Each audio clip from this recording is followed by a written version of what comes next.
Hi guys, it's Carlo and Anton from Top Gear Philippines, and today we're here at the 46th Bangkok International Motor Show. Anton, what are you hoping to see? Well, Thailand in general being the Detroit of Asia, there is a lot of possible localized content we'll be getting soon because a lot of the cars that are launched here will eventually make its way to the Philippines, well, most of it at least. Yes, and that's why Toyota has a big presence, Honda has a big presence, Mitsubishi has a big presence. I'm excited. Are you excited, Anton? I am excited because we have about 160,000 square feet to cover, so this is the last time you're going to see us sitting. Carlo, let's get... Square meters. What is that? Feet. Square feet. That's small! That's small.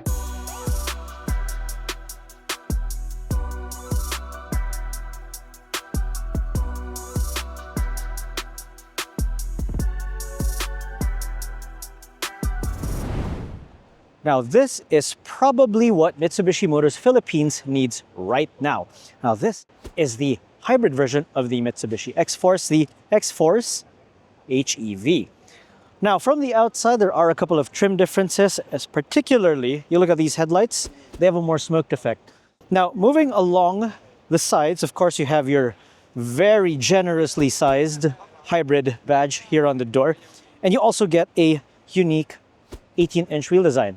Of course, there's the good old two-tone paint finish. And when you go here to the back, you also get a smoked taillight treatment. Something a bit different from the ICE-powered XForce. And then when we go inside, well, truth be told, there isn't much differences. So the only key difference, as far as we can tell, is this electromechanical gear selector. But you're probably curious about the specification. So instead of a 1.5 liter, it uses a 1.6 liter Atkinson cycle engine with 114 horsepower, about 255 Newton meters. It's significantly more than the standard XForce. So if Mitsubishi Motors Philippines wants to sell this model here, pricing is going to be very crucial, especially that a lot of its competitors are priced for a little bit less or a little bit more, and of course the wave of Chinese crossovers. Yes, we know the Toyota Fortuner has been around for about a decade already, but it hasn't stopped Toyota from adding some bits to it. In this case, these are the official accessories that you can get for the very popular SUV. So as you can see, it's got that huge front chin at the front, and those fender flares might look familiar to some people because those fender flares, well, they look like they came from the Hilux GRS. Now, a couple more things about it. Of course, you have the gold alloy wheels, and that's pretty much it. You also have a kit over at the back. So main purpose of this display really is just to show off, Toyota also partners with local assemblers and local parts teams to sort of make exclusive accessories for their vehicles. And, it's the same goes for Toyota Motor Philippines. So for those who would like a body-kitted Fortuner, well, maybe it's time to write some letters to TMP if they can sort of offer something like this. So now we're here in the Mazda's booth at the Bangkok International Motor Show, and behind me this is the Mazda Iconic SP. Now, it's a very nice, very sleek looking sports car that Mazda has confirmed will be making a production version of. Now, would it look exactly like this? Not quite. But they did say, one, they're going to make a production version of it, and two, that it'll somehow be powered by a rotary engine. Now, whether that rotary engine will be powering the wheels or will be powering a generator, we're not quite sure yet. So we're hoping that in terms of looks, it could come a little bit close to what this has turned out to be. Now, beside it also is the Mazda 6e. The Mazda 6e is actually developed in coordination with Chang'an, and it is a battery electrified version of the Mazda 6. Now, yes, it's made in conjunction with another brand, but as you can see, it looks like a Mazda 6. It has the Mazda Kodo design language, and it looks quite good. So for a first effort for an EV for the brand, we're quite looking forward to what Mazda has to offer. Now, in a way, we've already seen the new Isuzu MU-X in the Philippines. We actually spied it in Laguna way back in January, but we finally have it up close here in, well, Thailand. So this is the updated version, and it's a heavy facelift compared to the first one because it's got new headlights, it's got a different shaped grille, much wider, much sharper looking. Of course, you have these new bumpers to go along with it. Now the wheels, they're kind of the same, but not, because it's got this sort of design pattern going on here. Rest of the body so far unchanged until you take a look at the tailgate. Now, for the tailgate, totally new design here for the taillights. Shape of the tailgate itself is still the same, but it's different enough for you to separate the pre-facelift MU-X from this one. Now, this is the two-wheel drive version. If you want to go for the four-wheel drive, you're going to have to go for what's called the RS. Now, the RS, totally unrelated to Honda's RS, it has a different front grille. It's got a honeycomb mesh. It's also got a unique grille design, and it's got different wheels to go along with it. Now, what we're looking forward to is for the RS four-wheel drive version in the Philippine market to come with a rear differential locker, something the MU-X has been missing from the start. So when is it going to come out? Well, our prediction, it might come out at MIAS 2025. So what we have here is actually an old Isuzu pickup, but not just any other old Isuzu pickup, because this is the Dragon Max concept, or should I say resto mod, because when you step inside, it's actually pretty high-tech, and you'll probably notice this as well. It's got a new shifter, and it's an automatic, which these old pickups never came available with. Although what I do like is, it has the rather old-school door layout. This is where the wind-up window used to be, and look, a quarter window, something I haven't seen in a long time. Now, the Dragon Max, as you probably know, is based on the old Isuzu pickup. Now, this Isuzu pickup would later become the Fuego, but the thing that makes this special is right here. That is the 2.2 turbo diesel, the newest one from Isuzu. And what makes it special is it's actually tuned. And this one makes over 220 horsepower and 500 Newton meters of torque. Now, to put things into perspective, the original Isuzu pickup slash Fuego had a 2.5-liter diesel engine with 85 horsepower and not even 300 Newton meters of torque. So this is a pretty wild resto mod, and I hope that it's actually drivable. And we also hope to see more of these like in the local market, manufacturers resto modding their classic pickups. Now, I know we keep saying that this is an important model for the brand, but this Atto 2 is actually important for BYD because it further expands their full electric lineup. So there's the Atto 3, which is bigger than this, predictably.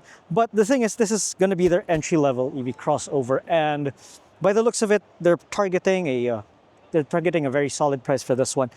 Now, of course, it is noticeably shorter than the Atto 3, and it's a bit more angular, it's a bit more, tall boy kind of styling. But what's interesting about this is it's also got, these sort of flush door handles and generally a smoother look to the sides. And it's also more upright back here just to give it that little bit more practicality. Now, all in all, the Atto 2 makes slightly less power compared to the Atto 3, but we probably wouldn't call it underpowered. Now, the thing is, the LTO papers for this aren't around yet, or if BYD Philippines has plans for it, but it's going to be interesting if this model is for consideration. But there is one more BYD model we have to cover. And that is this one. It's the Denza D9. Now, the Denza D9 is under BYD's corporate umbrella. And while we don't know whether the Denza D9 is going to come to the Philippines as a Denza or as a BYD, all we know is it's a very, very cool, very luxurious MPV. As you can see here, you control everything by the touch screen that you have here. And let's say I want to open the sunroof. I can just click here and it will open. Now, is it a little bit hassle to get used to? For me, yes, because it's all in Chinese and I don't speak Chinese. But as we can see, everything's very plush, very nice. You even have a tray table here. And this one I actually find quite nice is a wireless charger for your phone, which actually locks in your phone like that. Now, will this come in as a Denza? We don't know. But what we do know that if it does come in, whether it's BYD or BYD launches Denza in the Philippines, this one will actually compare very favorably to other MPVs like the Alphard, the GAC MPVs, and others in its class. What you see behind me is probably a once-in-a-lifetime experience for a lot of us, and we're actually pretty blown away that we even see this, or even like we're this close. Yes, it's guarded right now, but the fact that we're this close to this car, it's a big deal already, because this is the Gordon Murray Automotive T50. Now, why is it a big deal? Well, Gordon Murray basically is the father of the McLaren F1, and the T50 is the ultimate embodiment of that. And what Gordon Murray said about this car is it corrects all the mistakes that he made in the McLaren F1. So that's high praise indeed. Now this one, as you can see, retains the McLaren F1's 3-abreast seating. So your steering wheel is in the center. Hindi kailangan i-convert. And you can see some elements from the McLaren F1, especially the way the front end would sort of curve away like that. The engine, by the way, is a 4-liter V12 with over 650 horsepower and about 500 plus Newton meters of torque. Naturally aspirated, as mentioned, it's pretty wild. It's very rare these days, especially. And if you go over to the back, and if you're an old school Formula One fan, it's probably going to look familiar because it was actually inspired by the Brabham fan car from the 70s. So that fan at the back, it draws in air from underneath the car and just keeps the car glued and giving it extra downforce without giving it a massive rear wing. So pretty wild stuff. And if you are an engineering nerd, you are gonna fall in love with this car. No doubt about it. You're probably wondering, what are we doing with a Honda City here? I mean, we've had Honda Cities for a long time. Well, this is the City Hatchback EHEV. So yes, it is a hybrid, and it's also available as the sedan. So what this has is the exact same powertrain from the HRV EHEV that was just launched back home.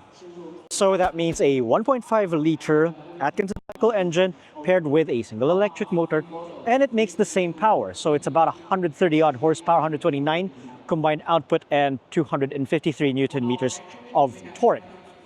Now inside, well, truth be told, it's exactly the same as any city or city hatchback. And yeah, there's really not much to report in here other than I'm seated on this side. So yeah, between the hybrid and the petrol model, it's exactly the same in here. Of course, this being a Honda, it's got Honda Sensing Standard and stacks of room inside. But there's one thing you should know about the hybrid versions of the City and City Hatch, and it's down here. Do you see it yet? Yep. The hybrids are on disc brakes. Pretty cool stuff. This right here is the new Hyundai Creta. Now, notice I didn't say all new, just new. Because despite the totally different front end, this is actually more of a heavy facelift than a totally different generation. If you probably noticed, this is also the N-line, so it's got some sportier bits to go along with it. Now, the front end is totally different, but when you go over to the side, the profile is still pretty much the same, although when you head over to the back here, again, it is a totally redesigned look. So, got a different set of taillights right back here.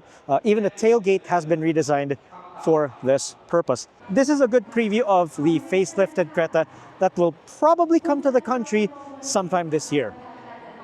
Now you can file the Nissan Serena as cars we probably won't get back home, sadly. But we'll make one thing very clear first. This is not a competitor of the Toyota Alphard and Velfire. In fact, it's actually smaller and narrower than the Toyota minivans. But thing is, its size makes it perfect for sort of that Innova class. And it also benefits from e-Power technology.